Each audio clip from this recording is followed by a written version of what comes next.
आज आपण बघतोय की काश्मीरमधले जे स्थानिक नागरिक आहेत ते काय म्हणतायत, तर आमचं काश्मीरियत आणि मेहमान नवाजी म्हणजे जो पाहुणचार केला जातो तो पाहुणचार अन्य कुठं केला जात नाही, तो आम्ही काश्मीरमध्ये करतो. आणि पर्यटनासाठी आलेल्या पर्यटकांची काळजी ही काश्मीरमध्ये स्थानिक नागरिक घेतात. ही गोष्ट खरी आहे, कारण याच्यामागे अर्थकारण आहे. जर पर्यटक तिथं आले नाहीत आणि पर्यटकांना योग्य वागणूक तिथल्या स्थानिक नागरिकांनी दिली नाही, तर पर्यटक काश्मीरच्या पर्यटनाकडं पाठ फिरवू शकतात आणि त्यांनी जर पाठ फिरवली तर आपलं काही खरं नाही. ही भावना त्यामागं आहे. जरूर लोकांचा पाहुणचार ते करतात, त्या पाहुणचाराबद्दल कुणाला काही हरकत असायचं कारण नाही.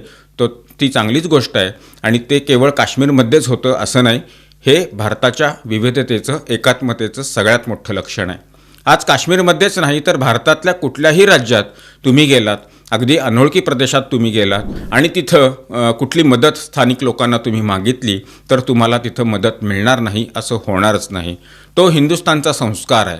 हेच हिंदू धर्माचं, हिंदुस्थानचं वैशिष्ट्य आहे आणि तेच काश्मीरमध्ये केलं जातं. याच्यापेक्षा वेगळं काही केलं जात नाही.